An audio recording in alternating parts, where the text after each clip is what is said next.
Good morning, good afternoon, and good evening. Welcome to the Humanitarian Policy Group at ODI. I'm Sorcha O'Callaghan, I'm the Director of HPG, and I'm so pleased that so many of you are joining us for today's important discussion on climate and humanitarian action. We're hearing repeatedly how climate change is the defining issue of our times, and that the impacts of climate change are a systemic threat requiring action on multiple fronts. And here at ODI, we're working on this in various ways. Colleagues in my climate and sustainability team undertake work that ranges from promoting green resilient cities to climate financing. Our Global Risks and Resilience Programme is doing important work to explore how climate change is multiplying and compounding risks in resource-poor environments, working from everything from national adaptation planning, financing for anticipatory action, and work on the climate conflict stability nexus. And here at HPG, we're focusing in particular on the climate implications for forced displacement. So it's a wide-ranging and significant agenda. And who better to have today to discuss these major strategic questions than Mark Lowcock, the Emergency Relief Coordinator and Undersecretary General for Humanitarian Affairs. Welcome, Mark. You're in the final months of your position, and so we're particularly keen to hear your reflections today. I'm also delighted to welcome Fonteh Akum, who just since January has been at the helm of the Institute of Security Studies and based in Pretoria. I know that one of your objectives, Fonteh, is to support greater adaptability across the African context to external impacts, including climate change. And so we're really delighted that you're joining us today and to hear your responses to Mark's comments. So a quick few housekeeping before we kick off. Many of you today have important expertise and interesting perspectives on this agenda. So please do share them as we're speaking in the chat. But if you have a question that you'd like to put to the panel, please do it in the Q&A box, and I'll be putting them to Mark and to Fonteh later. Join us on Twitter. The hashtag and the Twitter handles are appearing in the chat now. And we have closed captions today, so they're available during this event by clicking the bottom of the screen. And just a reminder that the event is being recorded and that the video will be available on the event webpage in a couple of days' time. So you can listen back to the event or through the podcast. So over to you, Mark, and a big welcome. Delighted to hear your comments. Thank you very much indeed, Sorcha. Hello, everybody. Thank you for joining us for this conversation. The Secretary General of the UN, my boss, Antonio Guterres, has rightly said this is our make or break year on climate change. And we're going to need to see really unprecedented political commitment this year at the COP. But what I'm talking about today is not the broad issues that will need to be progressed there, but the narrower ones that are of particular concern to people involved in humanitarian affairs. Because climate change is already one of the top drivers of humanitarian need, together with conflict and disease. And so what we are dealing with is not a theoretical problem about the future, but a real problem of today. Adverse weather events are becoming, as you all know, more extreme and more frequent. 2019, in fact, saw a six-fold increase in the number of climate and weather-related natural disasters compared to the 1970s. And people who live in places particularly vulnerable to climate change, which are also very fragile, don't have the ability that there is in other places to cope with climate shocks. So their vulnerability is exceptionally high. As lots of you will know, my office coordinates humanitarian responses around the world. And this year we have humanitarian response plans, major responses, in other words, in 34 countries. Many of those countries are at the top of the list of vulnerability to climate change. In fact, 12 of the top 20 countries most vulnerable to climate change had a humanitarian response plan. When you put together the resources involved in those plans, something like the climate vulnerable countries account for something like 1/3 of the total funding required for humanitarian appeals last year. That's something like $13 billion. And of the 12 most vulnerable countries, 11 have had an appeal for the last 5 years. So they have not just an acute problem, but an ongoing and chronic problem. Now, when you travel round to places in crisis and you talk to people, you very frequently hear that people themselves know and see their climate is changing. I mean, I've had people describe exactly that to me in Malawi and other places in Southern Africa, in the Lake Chad region, which Fonteh is a specialist in Somalia. And when I was in Fiji last year, people said exactly the same thing. So people can see the climate is changing. We also, though, know a lot more now than we did a few years ago about the link between conflict and climate change. 60% of the 20 countries most vulnerable to climate change are also affected by armed conflict. And the causes and effects are reinforcing. The climate change makes conflict more likely. Conflict makes it harder to respond effectively to climate change and build resilience. So there's a very common and depressing reinforcing feedback loop. Those things also, of course, contribute to the symptoms of humanitarian problems. So acute hunger problems, mass migration, displacement, which Sorcha works a lot on, as well as social unrest and social discontent. And people who've looked at the causes of some of the big humanitarian problems we're dealing with in the world at the moment, whether it's Syria or problems in the Sahel or wherever it is, often come back to climate change as one of the underlying causes.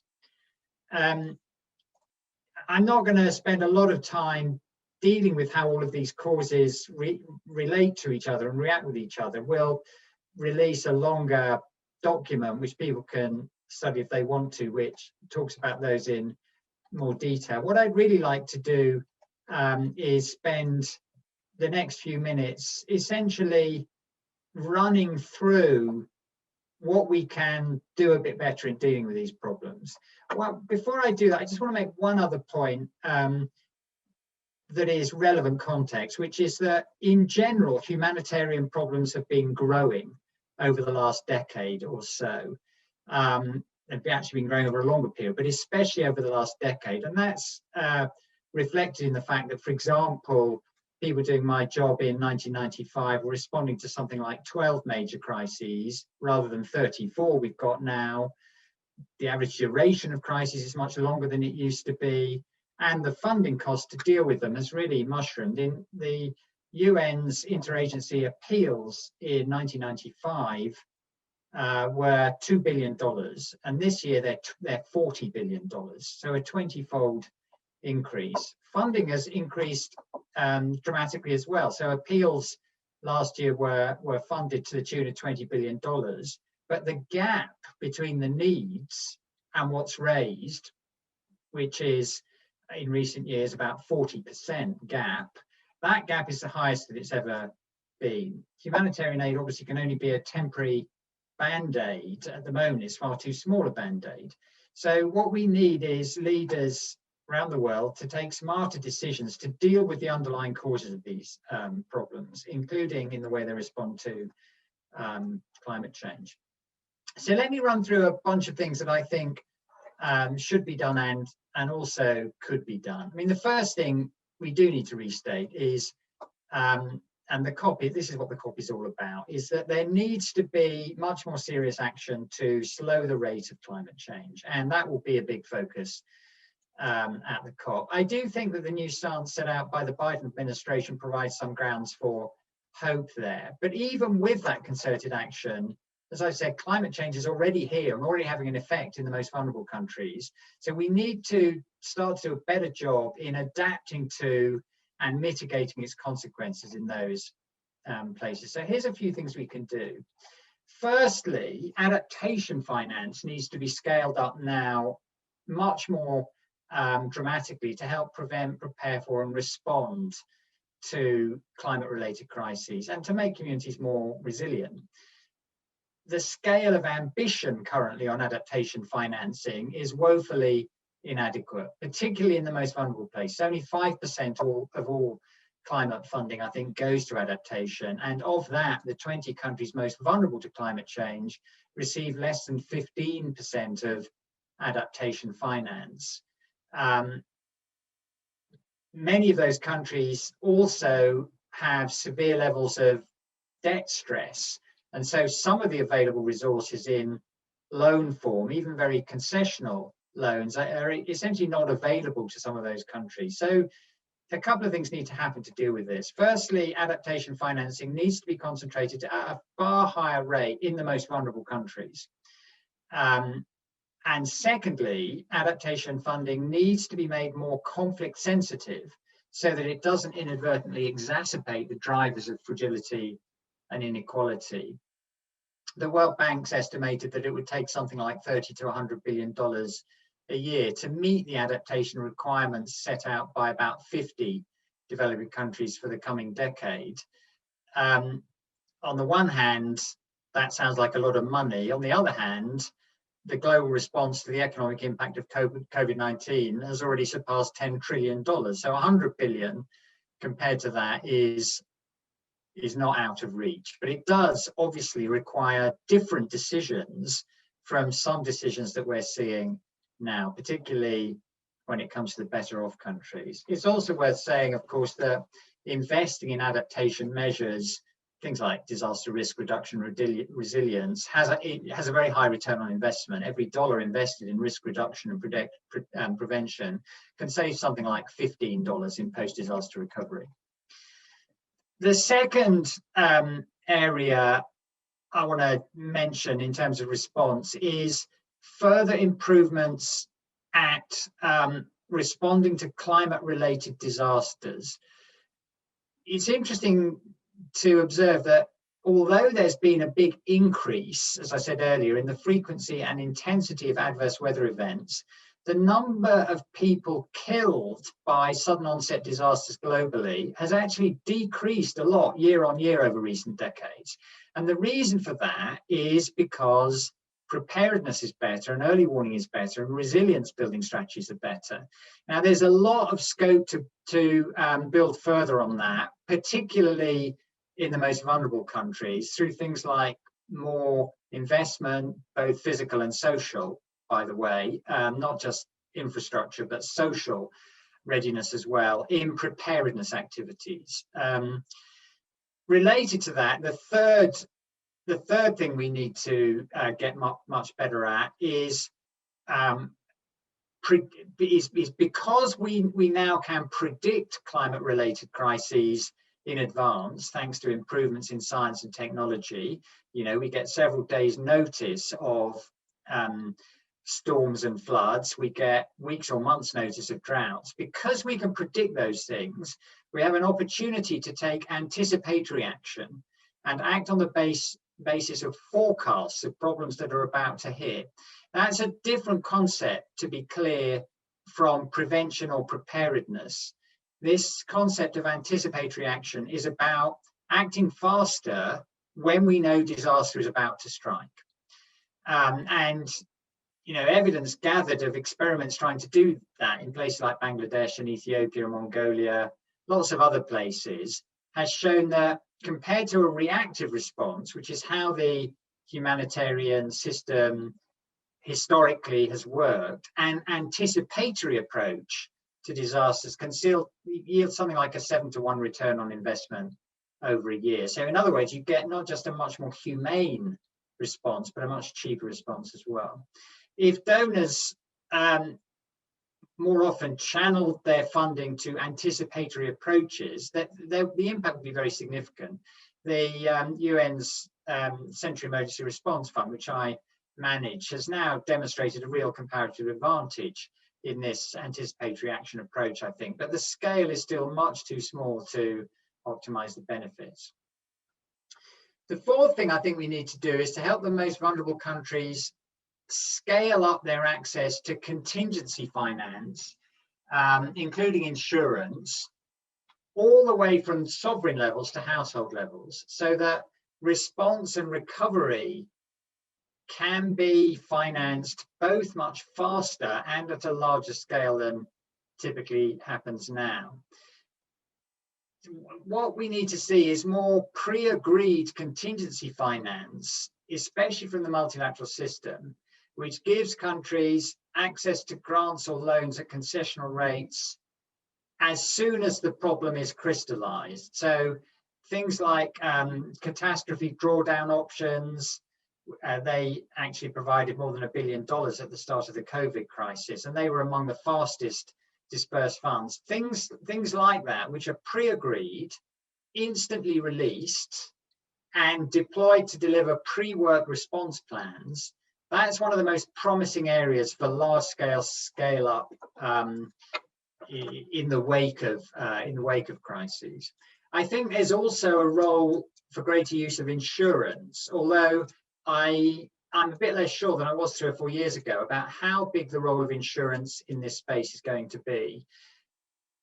One of the issues that I think we're starting to see is that with more adverse events, the insurance companies themselves are starting to ask questions about whether premiums need to increase. And so the value for money in the insurance space is going to start to come under a bit more scrutiny, I think. I do think there are some particularly promising initiatives in this space. Africa Risk Capacity is one that I think does have a lot of potential. They basically focus on early release of resources when there are threats to harvests because of adverse rainfall, particularly, obviously in African countries, because it's the African Risk Capacity. I think there's a lot of promise there, and I think it'd be good if donors provide more resources to them, and if countries themselves invest more in taking out policies with ARC. The next point I want to make is about the implications of overlapping vulnerabilities. Countries which are very poor or poorly governed or fragile or vulnerable or conflict affected tend to be the ones which are most vulnerable, as I've been talking about already, to the impact of climate change. Now, the fact that there are overlapping vulnerabilities needs to be translated in a much more magnified way into the operations and the policies and programs, in particular of the international financial institutions. Masood Ahmed, who's the president of the Centre for Global Development, and I wrote a piece in the Financial Times recently about that. The IMF and World Bank just a few weeks ago put out a report pointing to what's basically a toxic combination of debt burdens, climate change, and environmental degradation, which they are now starting to say is a systemic risk to the global economy. And I really hope that kind of analysis, which I'm sure is right, will mean that the leaders and the financial institutions will start to rethink the toolkit they have, that they give the IFIs to be able to respond to the most vulnerable countries. That was the thrust of the argument Masood and I were making in the FT. I'm sure there are lots of other opportunities, and there's a lot of experimentation, and there's lots of other innovation and pilots out there. Some of them will work, some of them won't. It's really important that they're evaluated in a professional, analytical way.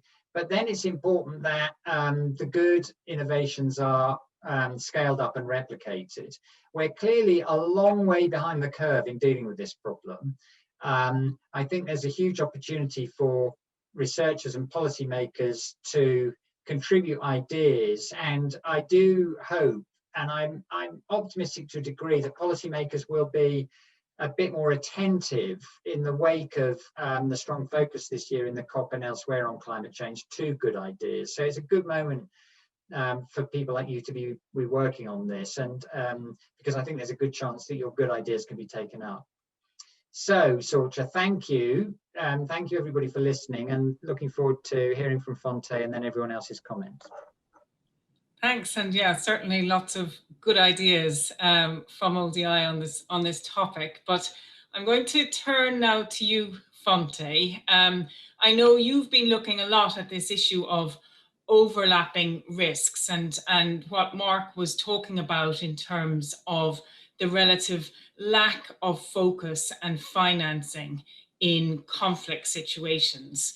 You've been doing a lot of work through ISS, looking at how climate variability is exacerbating resource-based conflict and violent extremism, particularly in the Lake Chad Basin. So over to you in terms of your response to what you've just heard from Mark. What resonated with you, what's missing, and what do you think is specifically required in some of the contexts you're focusing in on? Well, good morning, good afternoon, and good evening to everyone who's joining us today. I would like to first of all seize this opportunity to thank Sorcha and the team at the ODI, as well as Mark and the team at OCHA, for inviting the ISS to partake in this conversation, which is coming in towards the end of Mark's distinguished tenure at the helm of the United Nations Office for the Coordination of Humanitarian Affairs. Being the only non-humanitarian on the panel for this conversation, I hope you would indulge my largely concordant notes with Mark's presentation. And I particularly enjoyed the silver lining, which came up towards the end of the presentation with a number of options moving forward, options which are really actionable and which speak to the real issues regarding the complex emergencies that humanitarian responses are called to address. The position from which I enter this conversation is geographically from the global south and from Africa in particular, where the Institute for Security Studies for the past 30 years has basically been working to sustain Africa's promise for peace and prosperity through adaptation and resilience. And we have been doing this as well through policy research, training, capacity building, and participation in such policy platforms as the one organized today. Now, 2/3 of the countries that Mark listed are currently having humanitarian response plans, are equally areas where we currently have a number of projects ongoing, research and other. And for ISS, climate change and human security are twin priorities as well. In response to Mark and to you, Sorcha, I would obviously disproportionately draw on our work in the Sahel and the Lake Chad Basin, which includes 3 of the countries which Mark listed as most vulnerable to effects of climate change. This includes Chad, Mali, and Niger. In addition to the climate risks that these countries face, Chad and Mali have recently experienced some constitutional changes of government as well within the last year. And it's something which we cannot avoid in looking at how exactly responses are shaped. And all 3 countries are also facing the complex issues which Mark spoke to, challenges relating to local conflicts, violent extremism, terrorism, which we cannot necessarily divorce in terms of their causes and evolutions from the impacts of climate change as well, and which have created daunting and protracted humanitarian emergencies. I mean, if you take the crisis in the Lake Chad Basin, for example, Boko Haram has been at it for over a decade now and has basically shaped the way humanitarian interventions are taking place as well, both at the government level and the non-governmental level. Now, if you thought that things were looking bad as of now, towards the end of the century, the predictions are even more dire. Large portions of the Sahel and West Africa are likely to be unsuited for human habitation in the event that greenhouse gas emissions continue unmitigated, thereby warming the planet by approximately 3.4 degrees centigrade above pre-industrial levels. And this is according to the United Nations Environmental Programme. We are looking here at a projected population of approximately 883 million individuals for West Africa alone facing these challenges, and 33% of that population by 2050 would be under the age of 15 years old. While we continue to document the implications of climate change and humanitarian emergencies, there is a lot, like Mark noted, that we know already. However, variable and unpredictable climate patterns are both threat and fragility multipliers in these spaces. So I'd like to point to three interconnected issues, which I think need to be taken seriously as well. The first is geographical in nature. And when we speak of the complexity of the threats, and climate-induced humanitarian emergencies are often not circumscribed within the borders of states. So looking at Mark's presentation, he referred to states quite a bit, and it will be interesting to see exactly how we adapt humanitarian interventions to the complexities that take place across border spaces and on a regional scale, so that we avoid the trappings of statist approaches to humanitarian intervention. The second issue is one of the governance imperative. How do we effectively address climate fragility in context of governance unpredictability and tenuous social contracts between states and societies? We know that social cohesion and trust are key, and Mark rightfully notes the necessity for political leaders to be under no illusion that humanitarian systems will be there to pick up the pieces of their climate inaction. There is the need for to address climate inaction, but there is also the need to work on social relations to build the bonds that create synergies between states and societies to effectively respond to those challenges. And the third imperative is one of political economy. We all know that Africa disproportionately faces the impact of climate change while not contributing that much to the industrial and carbon footprints that creates the problem itself. And Mark listed some of the potential interventions through insurance schemes, through the availability of loans and aids that foster resilience. However, we need to be very prudent about how we interpret the impact of climate change on humanitarian intervention and development as well. Secondly, we need to address the growing inequalities that we are seeing and that Mark mentioned between the need and the supply of aid to meet this need that has been articulated. The world has never found itself in more capital growth and wealth. So it's a little surprising that the calls for humanitarian funding are not meeting the kinds of response that would meet the challenge of the times. And Africa, of course, needs also to develop, to deliver on the promise of peace and prosperity. And the big question here is, how does Africa ensure its development while at the same time not falling into the trap of exacerbating the climate insecurities that we are facing at the moment? It's a big question that we would have to look at.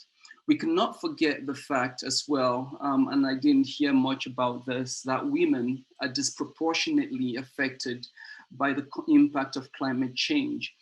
We cannot proceed with policies that would look at the field, the gender field as even, but beyond conflict sensitivity, I think there would need to be quite some gender sensitivity inscribed into these humanitarian responses as well. And essentially to build bridges from emergency interventions towards development interventions, because it's one thing to strengthen the resilience of communities. It's another thing to provide them an opportunity and to support their developmental aspirations. In terms of policy action, Mark spoke to most of them. This action would need to be collective. And I'm not looking at collective from the level of a concert of states, but the confluence of political and business leadership, including social and religious leadership across the world to actually address this issue, because we need to broaden the spectrum of the leaders we engage with to address this climate change issue. And secondly, in terms of collective action, I think the spectrum would also, in terms of multidisciplinary action, would have to bring in the political scientists together with the ecologists and the development experts and others to be able to address this climate issue in ways that are imbricated and look at disentangling the many complexities that climate change actually exacerbates. Of course, Mark spoke about issues of adaptability and prevention as well. The prevention agenda is key to be able to effectively address the climate change question. And that prevention agenda should be driven not only by states as well. Of course, I might be preaching to the choir or advocating for civil society organizations, but there definitely is an imperative there to include social actors as well in the climate prevention agenda.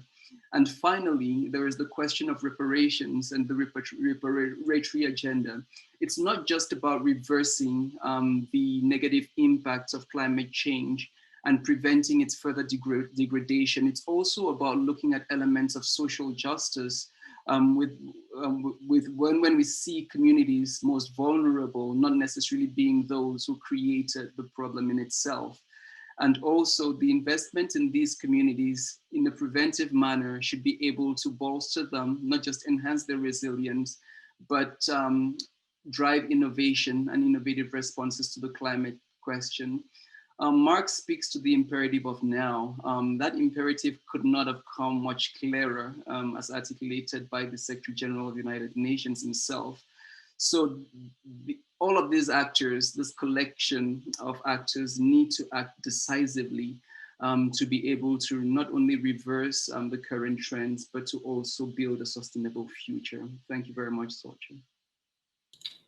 Thanks, Fonteh. There's a whole raft of issues there. And Mark, maybe to come back to you on a few of them, but you can pick up the ones that you found particularly that resonated. But I guess for me, this issue of reparations, and I guess as humanitarians, we're seeing the profound impact that climate variability has in some of the most vulnerable contexts. And how much do you think we have a responsibility as humanitarians to go beyond, I guess, anticipating and helping prevent and manage this towards a more right-based agenda around climate justice? So that's kind of, I guess, one issue.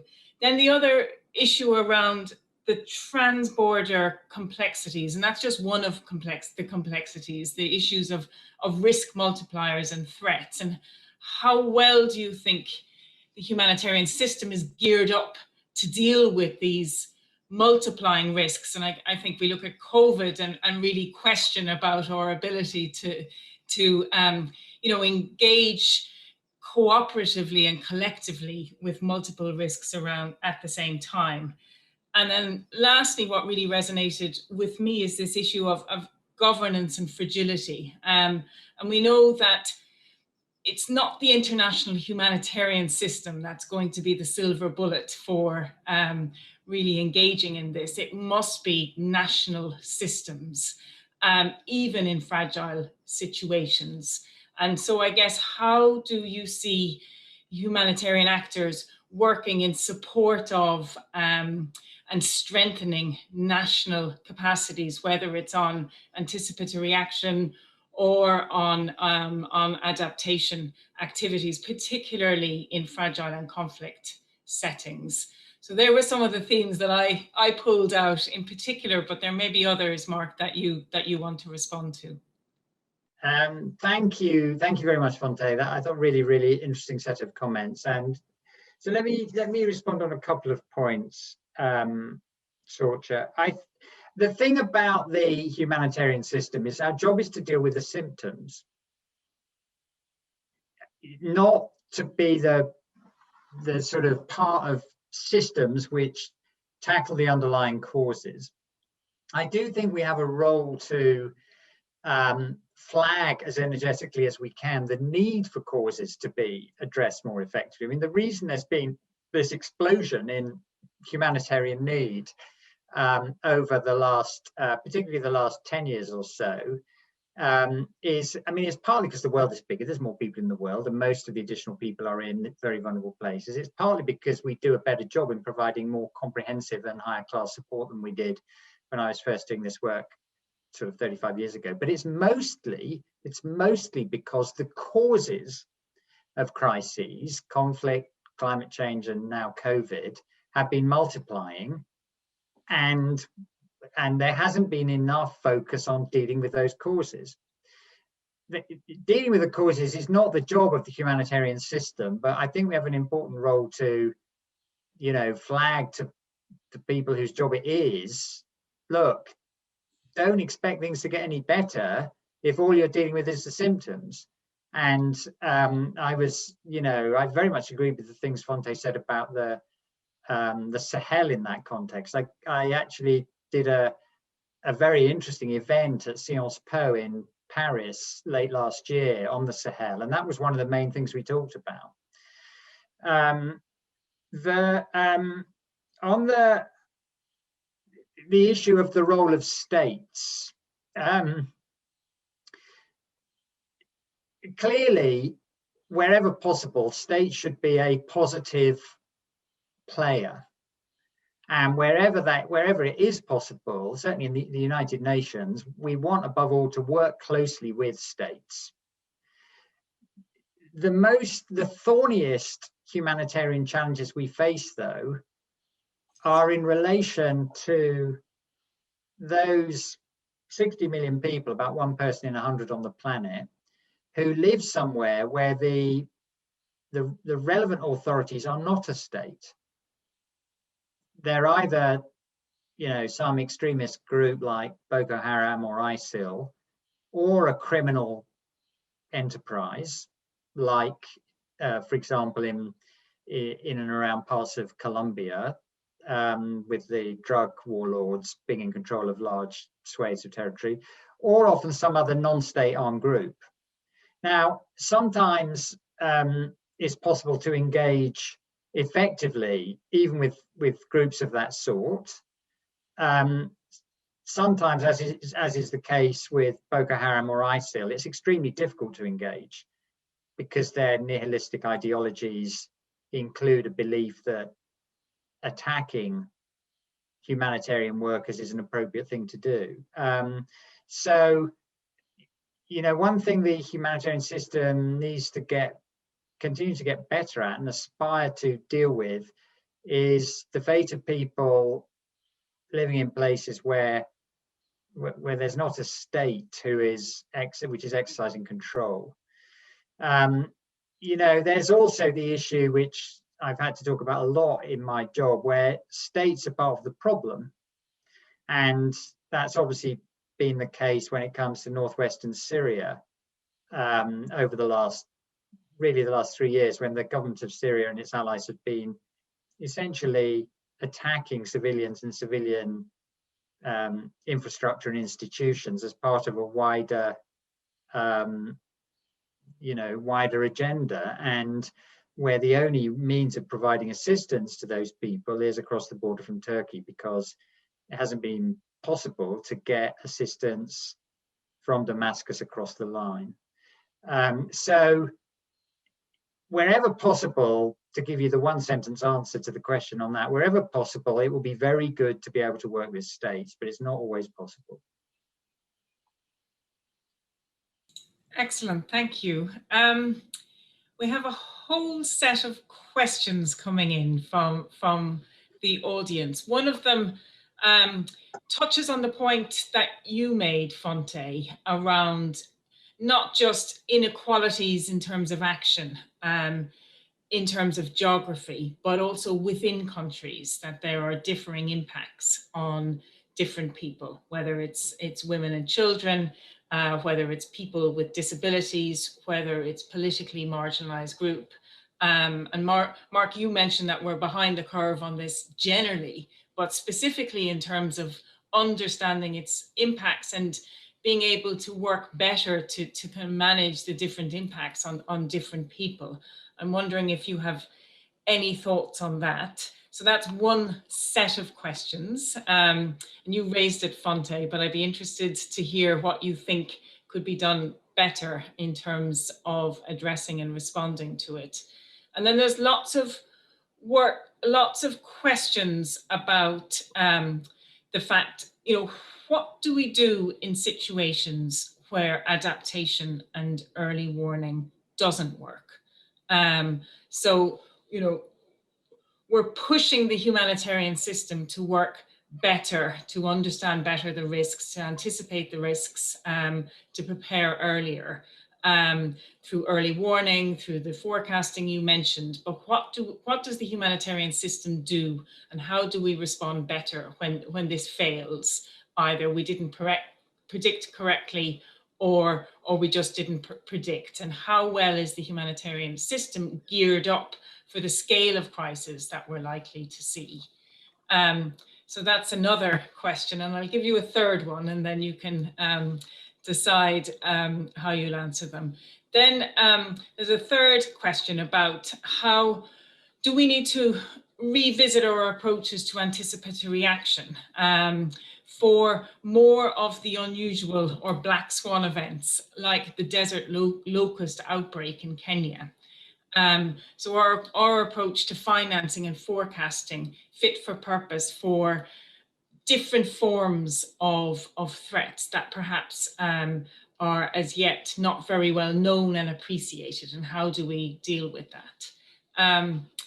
So maybe Fonteh, back to you first in terms of this issue of inequalities that you picked up, and your thoughts in terms of what more could be done in relation to that.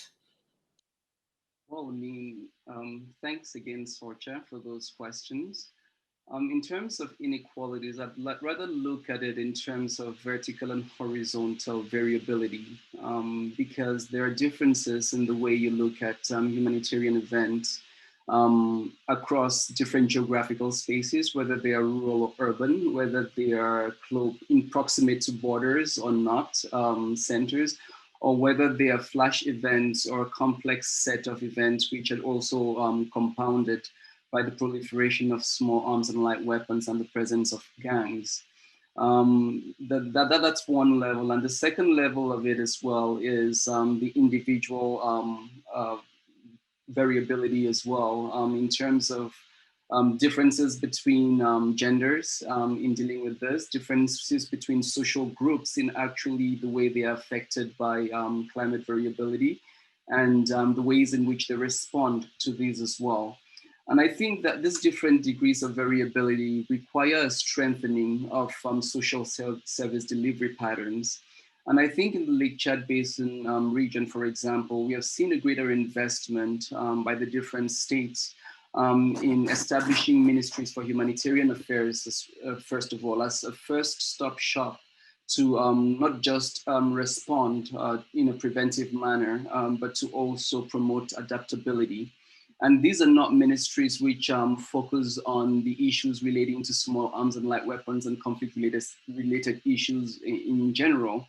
But there are issues which, there are countries which look at questions there are ministries which look at questions relating to flooding, low-cost invasions, and so on and so forth. Having that institutional framework to be able to address these issues from a national perspective is a first step. And Niger established its ministry, for example, in 2016. Nigeria established its own Ministry for Humanitarian Affairs as well in 2019. And these different ministries have actually contributed to bolstering the action responses to this. The second is a lot of thought and innovation is driven by communities which are subject to climate variability.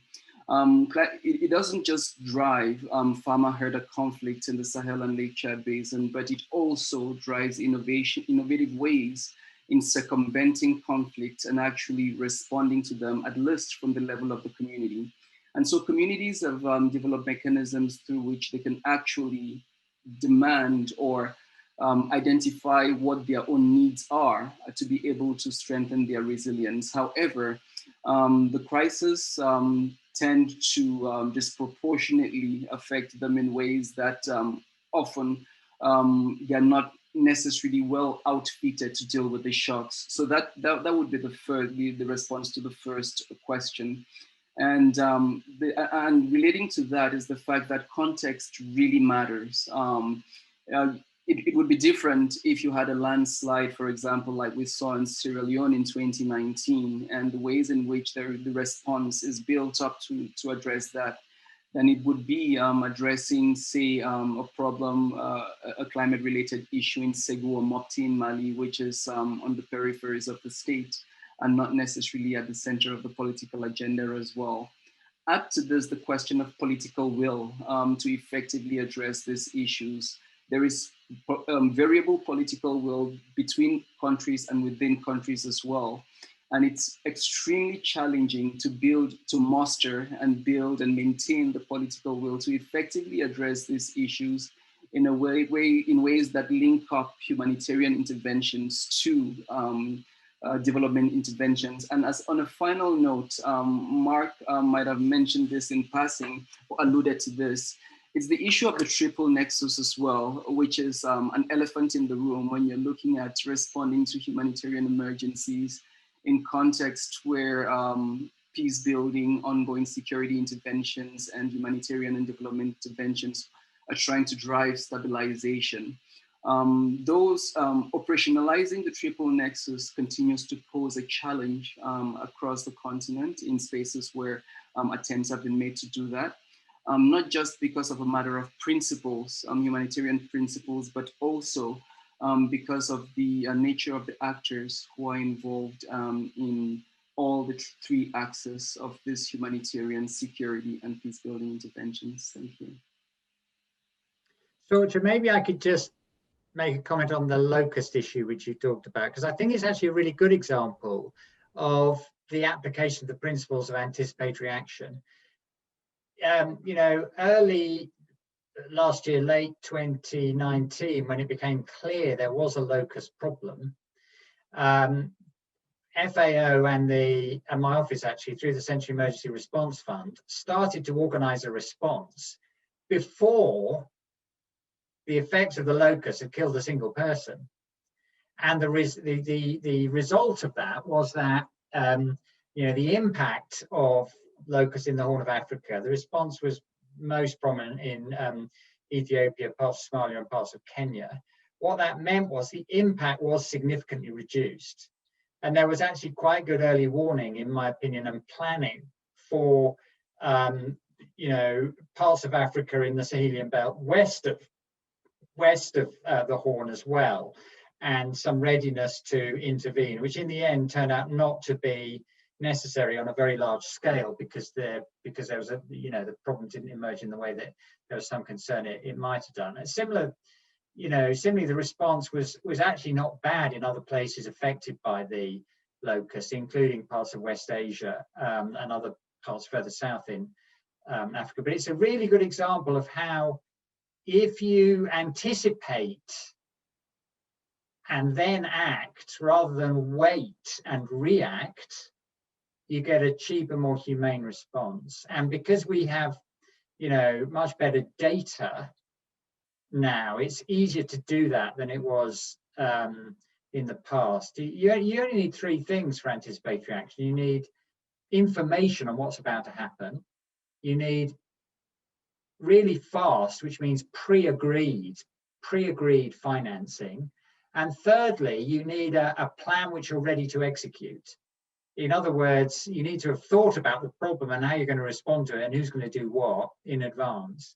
And if you've got those three things, you can organize a much better response. I think this really is one of the most promising areas of activity in the humanitarian space, and it helps deal with our biggest problem, which is the needs are mushroomed and the money's not keeping pace. Excellent, and I think you've answered also one of the other questions that's come in terms of, you know, where's the innovation, where are the examples that we can draw on in terms of scaling up. Three more questions that maybe you can look at from different angles. One picks up on the point, Fonteh, you've just made around the triple nexus. And surely this is the agenda that needs to activate the different parts of the international system to work better together and to coordinate better. But how could we actually do that in practice? Then a second question around engaging with national systems and national civil society, and how do we make sure in the push to scale up the humanitarian system that we're not overshadowing the more difficult and harder work that needs to happen at a national level. And then a third question, I guess I read into them lots of concern about financing. So one, how can we use the upcoming COP to really push the agenda on loss and damage? and to make sure that there is a stronger focus on those countries that are most affected. A second one, concern that the cuts in the UK are just a forewarning of further cuts that are likely due to a global recession. And given the scale of this problem, how can we actually finance it more effectively? So there are kind of two questions around, I guess, the system. And then the last one, a little bit more, I guess, conceptual, around the fact that there are lots of unhelpful narratives in relation to the climate, particularly in terms of climate refugees and a very securitized agenda. And how do we, on the one hand, kind of engage with the severity of this crisis, but not play into some of these politicized agendas that don't really bear out in terms of the reality on the ground, that people are affected, but actually environmental change often makes mobility less possible rather than more possible. And how do we manage mobility and immobility? So the issue of the securitization of the agenda, but also how do we manage the realities on the ground? So you can pick and choose from those questions. Well, shall I start? Yes. I'm sure. So Fonteh, my normal principle when I am in the lucky position of sharing the response to questions with a colleague like you is I try to go first and I try to take the easy questions, and then I will hand over to you. So let me just respond on a couple of points. That's not. I'm ready to answer the hard questions as well. I'm just adding some levity to the discussion. But let me just make one point about the issue of aid cuts. I'm not going to repeat quite a lot of what I've said publicly in respect to the UK, but what I would say is actually what I'm seeing from other places is a recognition that sustaining finance for humanitarian response and indeed for other things is one of the learning points that's come out of the pandemic. And actually, again, the Biden administration are really making really quite significant impact already in humanitarian financing and in their wider engagement on international issues. And I am hopeful that that will be sustained and built on.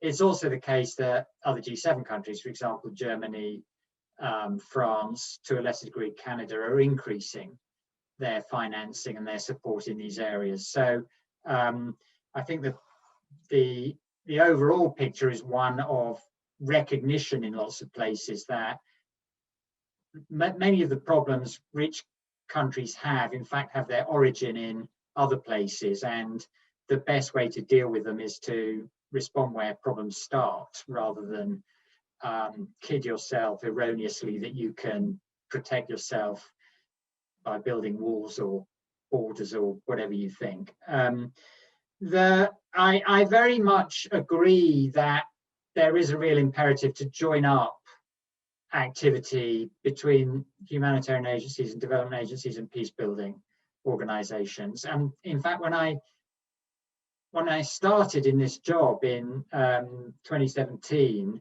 that was one of the things I was really enthused by and keen to contribute to.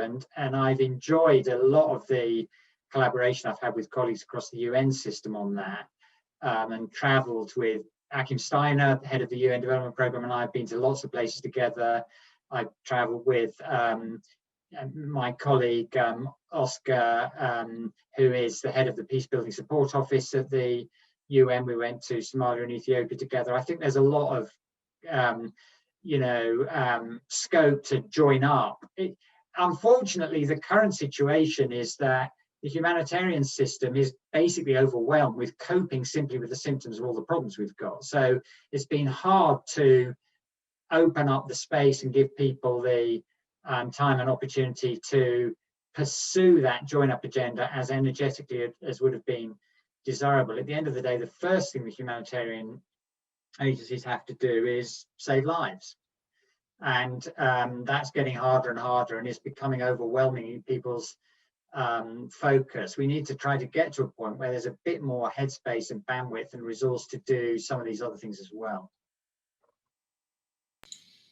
Excellent. Fonteh, I'll just give you a couple of minutes, if that's okay, because I just want to turn back to Mark before we close, just for some final remarks. So you've had a little bit of time to ponder those difficult questions. So which one will you pick up? Well, I mean, I would express a preference to address the question of the triple nexus, because you have this complex humanitarian complex interventions taking place in spaces with complex challenges, and which sees a combination of humanitarian, peace building, security interventions as well.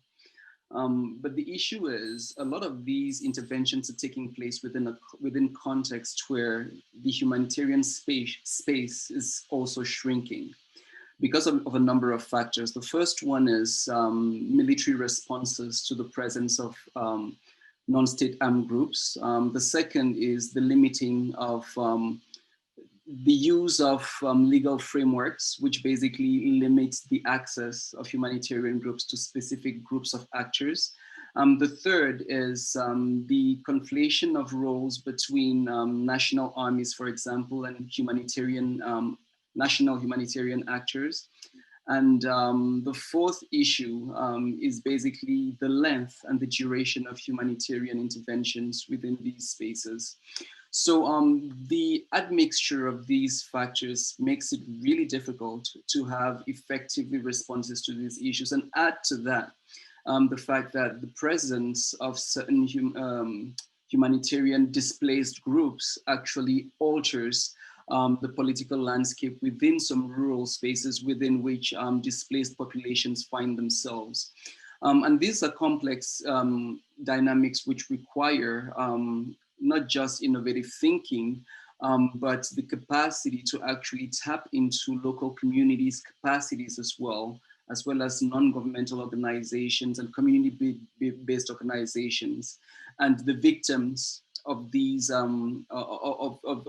humanitarian emergencies. And I think that the complexity is so huge that the operationalization of the triple nexus is going to be a work in progress for at least the next decade, until we can get all of the blocks of the puzzle solidly working with administrative structures by state which can perform their functions, which can provide protection for civilians and civilian populations, that are able to provide basic registration processes to individuals that actually give them humanity in situations where their humanity has been stripped from themselves. We would not be able to address the issues of the triple nexus effectively. Thank you.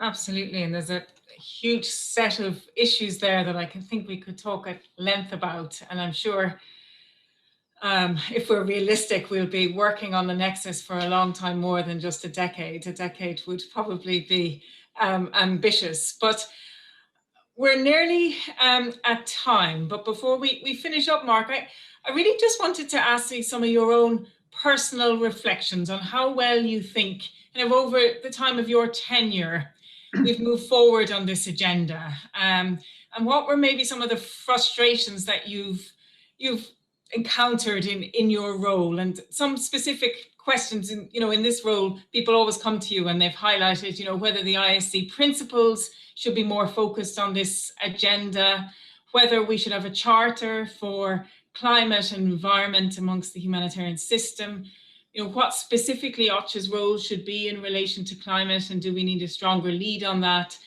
So I'm just wondering, as you reflect over your last few years, in terms of the positives, but also the frustrations, what more personal reflections would you lend us? Well, I mean, one of the reasons I think it's good to be doing this event on climate change today is it must be obvious to everybody the world is not doing at all well in dealing with the rate of climate change or the consequences of climate change. You know, unless that changes, no one should expect anything other than a continued mushrooming of humanitarian crises and displacement and misery and so on. More broadly, you know, the global humanitarian system is a massive public good. Every year, you know, we reach more than 100 million people. We certainly save millions of lives, reduce a lot of suffering. For all that things are difficult and deteriorating at the moment, they'd be a lot worse without what humanitarian agencies do. And it's been, you know, very humbling for me to, as I've traveled to more than 50 countries in this job and met thousands of aid workers, just to see the courage and commitment and determination of colleagues. I do think that, you know, one way to improve the humanitarian system is to create incentives and put in place processes to cause everybody to have to listen much more and respond much more directly to what the people affected by crises say what they want. And you'll know, Sorcha, that I've made proposals about how we could do that. I do think I think it would be very good if you know, ways to ensure that the voice of people affected is acted on much more effectively and systematically were found. It doesn't have to be through the proposal I've made. I happen to think that's a good idea, but there are other ways of doing the same thing. But at a time when you know, needs are growing and the system's overwhelmed and there's a huge pressure on resources, one of the ways in which you can improve is just make sure you're doing more of the things people say are the most important things to do. And at the moment, we're not doing as well as we should have done on that. But, you know, really, if people remember one thing from this answer, it should be that the humanitarian system is a good thing and it does a lot of good and it needs more support. Without it, the world would be much worse. Okay, I'm afraid we have to leave it there, but thank you. Yeah, you're coming to the end of your tenure, so we wish you well over the next few months. I think we're all waiting with anticipation for the upcoming announcement in terms of your successor. But it's been a really interesting and thought-provoking discussion. I want to thank also our audience for your fantastic questions. Please do continue the conversation online and through Twitter. And we'll have a recording on the ODI event page in a few days' time. So do please share with your networks. But thank you once again, Mark and Fonteh, for really thoughtful, very insightful, and sometimes inspiring examples of what's happening. And thank you all. Bye-bye.